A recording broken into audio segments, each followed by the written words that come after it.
I'm Joshua Potts, he's Aaron Potts, and you're watching the Running Report Show, where running news is produced for and by the culture.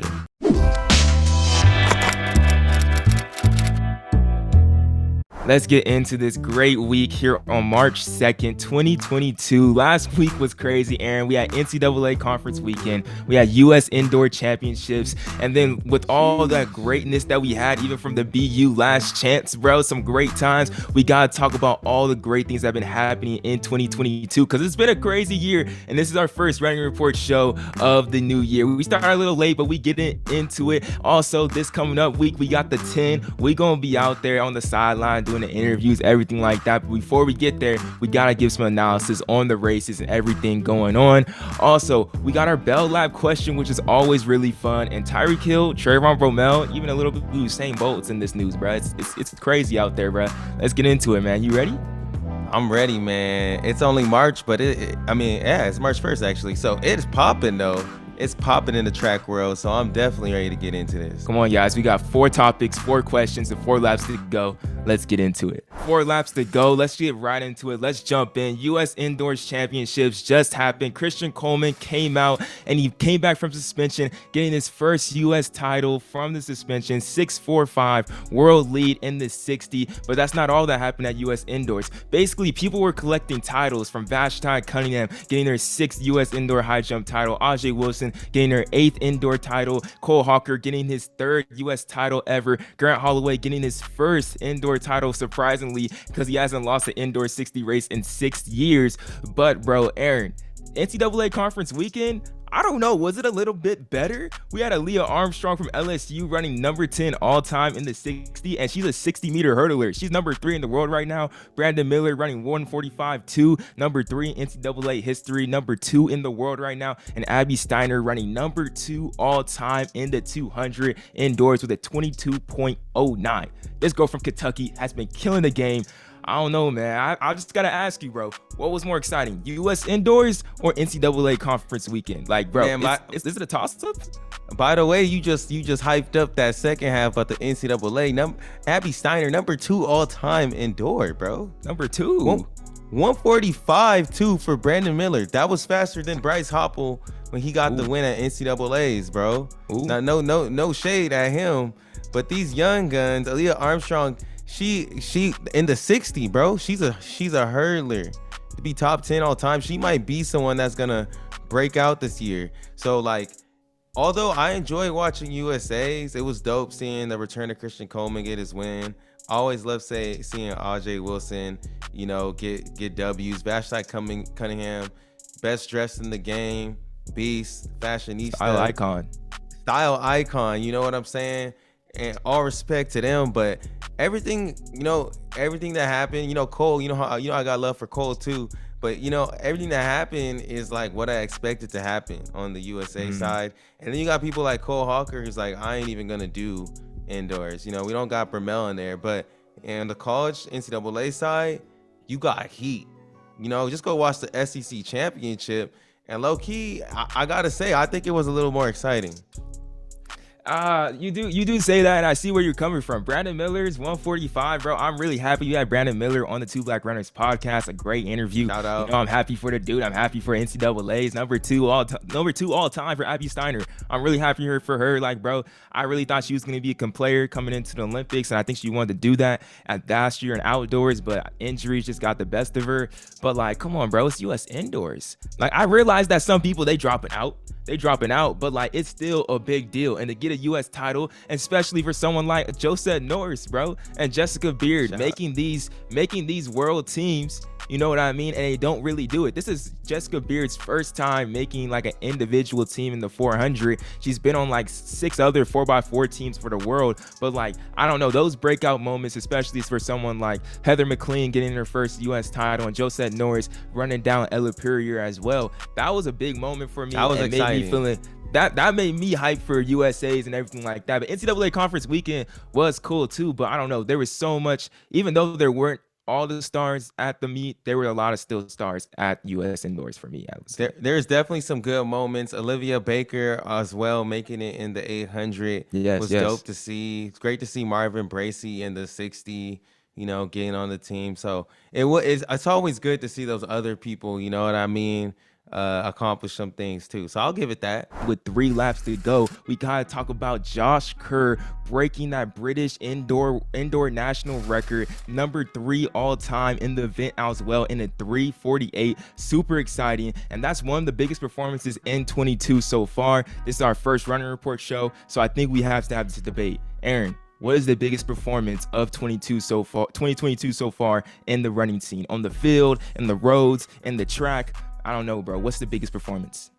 I mean, it's hard to choose. You got the women's American record in the marathon going down by Kiara D'Amato. We got Sarah Hall breaking it in the half, but then you got Jacob Ingebrigtsen breaking a world record in the 1500. True. Colin Solomon running 3:48 as a high schooler. Newbury Park doing their thing. Rossing Willis, Sophia Gorion, it both running 2 flat in the 800. Freaking insane. It's indoors. But I gotta go with Jacob. Because 3:30 indoor is stupid, man. And he's only 21 maybe. I don't even know. 9 plus 10, bro. 21. Feel me? Year of the Dragon, 2000. Stand up. 21 years old, running 3:30. I think we saw him win the Olympics, and I honestly, I want him to lose. Not gonna lie, there's people that I want to beat him. Shout out to my boy Cole Hawker, but I'm also afraid that we're entering his era where he's not gonna lose in the championships. And also just want to give a shout out too to just the young guns out here. Sophia Gorion and Rossing Willis running 2 flat indoors is insane. And this could be a Bell Lab question, but is sub 2 for women in high school the new sub 4? Shoot, it may just be. But you shouting out all the young guns. I'm gonna shout out to the old heads, respectively. Nick Willis out here, bro. 20 years in a row of breaking sub 4. That's my biggest performance, bro. I realized Jacob, this is his year, and I think he proved that too. I didn't need this for him to prove. I didn't need this indoor season. I didn't need him to prove that he can break the indoor world record, which it is cool, and I'm happy that he did it. But Nick Willis, 20 years in a row, going sub 4 in the mile, that just establishes this dude, no matter what, wherever you put him, as one of the greatest milers of all time, and he's in that conversation. Jacob is he's a great this. We're living in his era. I think that's just what it is. We're gonna see what he's gonna do at World Championships this year. It's gonna be real exciting. But what Nick Willis did, bookended his career. He could walk away today. I just seen him tweeting out saying that all he does now is just run 10 miles 3 times a week, and I'm pretty sure he's gonna get in shape once Mason Furlick and Hobbs Kessler get out to Michigan and stuff like that, and he's gonna be ready to go if he's gonna be racing again at World Championships and stuff. This man's ready. But no matter what, that performance that he had at the Millrose Games cemented his legacy, and that has to be the biggest performance of 2022 so far, bro.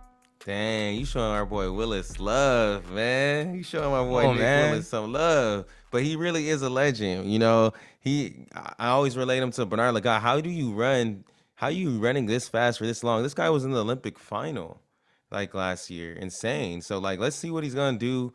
This is not gonna be the only sub 4 he goes this year, in my opinion. So let's see how long he keeps it up though. Can he do this 3 years from now? Shoot, this man LeBron, bro. Come on, you LeBron. He gonna do it. He gonna keep it going for sure, if he wants to. So with 2 laps to go, it got me wondering, bro, with the 10 this weekend, can anyone non-Bowerman win the 10? Let's be honest here, bro. Bowerman Track Club is coming off of a big performance at the BU Valentine, where Grant Fisher broke the American record, Mark Scott broke his British record, Mohamed broke his Canadian record, Gabrielle Debut-Stafford broke her national record, Elise Cranny broke their national records, all in the indoor 5,000, running crazy times. And they're coming back to the 10, where last year they completely dominated. It was basically a Bowerman time trial, but they all just ran top 5 times everywhere in their respective nations. But it got me thinking, bro, can a non-Bowerman person win this 10? Or am I just watching a Bowerman time trial on Saturday? I know shade, but I don't see Grant Fisher losing. I don't see Elise Cranny losing. Elise Cranny actually opened up at this meet last year. She opened up at this. Well, it was her first time debuting in the 10K here last year, and she ran what was it, 30:47 or something crazy. Well, something insane. 30:47.4. 30:47.4. She just ran a 14:33 indoors, bruh. And now she was just adjusting to the event last year. So now this is her thing. You know, her speed is translating to these longer distances, and I don't think she's gonna lose. I think she's going for Molly Huddle's 30-13. I think she's gonna go for that record.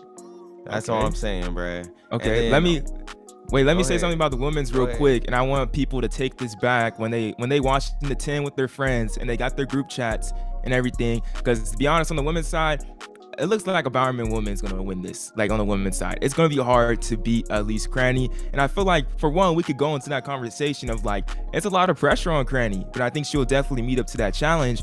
But we do got to watch out for Andrea Sha'carri, who just joined Bowerman last year, running a 31-13 last year at the Sound Running Meet in Irvine. I think she's gonna go in for a big run this Saturday, and she's gonna be someone that if you picking Elise Cranny to win, don't be surprised if Andrea comes up and snatches that from her. I gotta say that before you go into the men's pick.